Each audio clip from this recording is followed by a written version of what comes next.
The devastating floods that struck the Eastern Cape a month ago continue to affect residents in the Nelson Mandela Bay Metropolitan Municipality.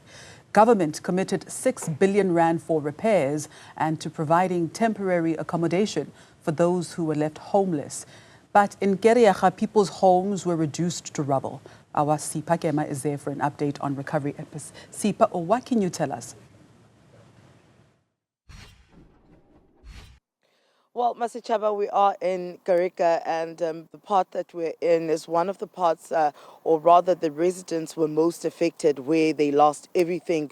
We're talking about their cars, parts of their house had collapsed, but also the infrastructure, which are the roads and the electricity poles, also were affected. Now, just to talk about a recovery, we're talking about also part of the recovery is the cleanup process, where we went to certain streets, various streets in Gqeberha that were affected by the floods. And to tell you, Masichaba, that a month later we're still seeing the debris from the canals that were washed up onto the river banks and the flood lines and onto the streets. In most streets that were affected, we are still seeing this. So even though when we talk about recovery, we talk about rebuilding infrastructure, we're also talking about the cleaning up process, which we have seen here in some streets that it has not yet happened. And I mean, the road, yes, has been cleared.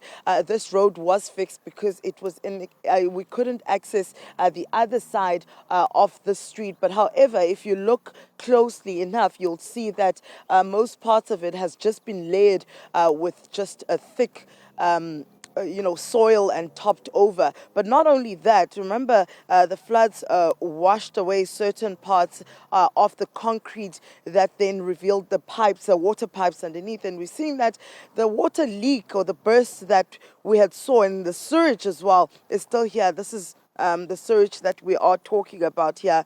It is still overflowing here, just as it did a month ago after that flood. But now also just to take you across part of these canals here, Masichaba, what we're seeing on the other side is where we saw Mrs. Gqeberha, who said she hung on for dear life when the floods came a month ago.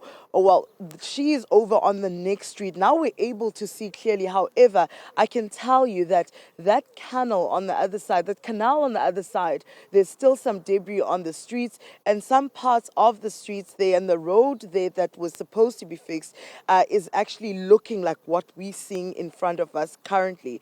But of course, Masichaba, a recovery process, we're not just only talking about rebuilding for materialistic things or infrastructure, but we're also talking about assisting the people that were affected and that lost everything psychologically. So that's also part of rebuilding their lives. So we're going to chat to them and find out, a month later, how do they feel? Have they been getting the support that they need financially as well as psychologically as well? We saw that Mr. Michaels as well had started to fence his house, and they back in that house as well. So we're going to talk to him as well and just also take a look inside the house and see how they were able to rebuild that damage that was caused by the floods. Masichaba. All right, Sipha, has it been indicated at all so far how long it may take to fix the situation on the ground with the 6 billion rand investment? Now, the 6 billion rand investment, there was not a time frame really on when it was going to be, released to the municipality or to the provincial government and the national government to assist the recovery process. However, I mean, when we look at some of the streets, when we're talking about the recovery, as I mentioned, cleanup process is part of that recovery. And seeing debris on the road, light poles still, fallen over a month later, it says a lot. And I mean, we remember what then Minister of Gqeberha had said, saying that she was not happy with the response of the municipality.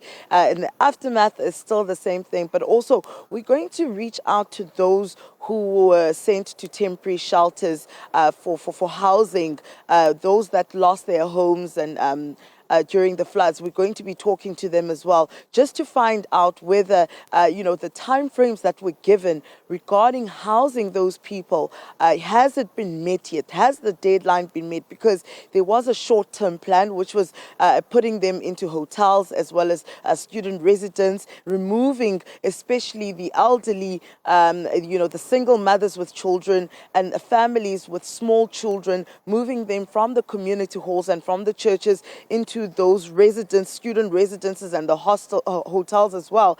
And then thereafter, that was going to be for a month, which now it is a month. So we're going to see if the second phase of the housing and accommodation for those affected has started yet, and have they received any form of communication as to what's next. Thank you very much, Sipha. Sipha Kema is Newzroom Afrika reporter coming to us from Kariega, where the Eastern Cape floods that devastated many homes and families about a month ago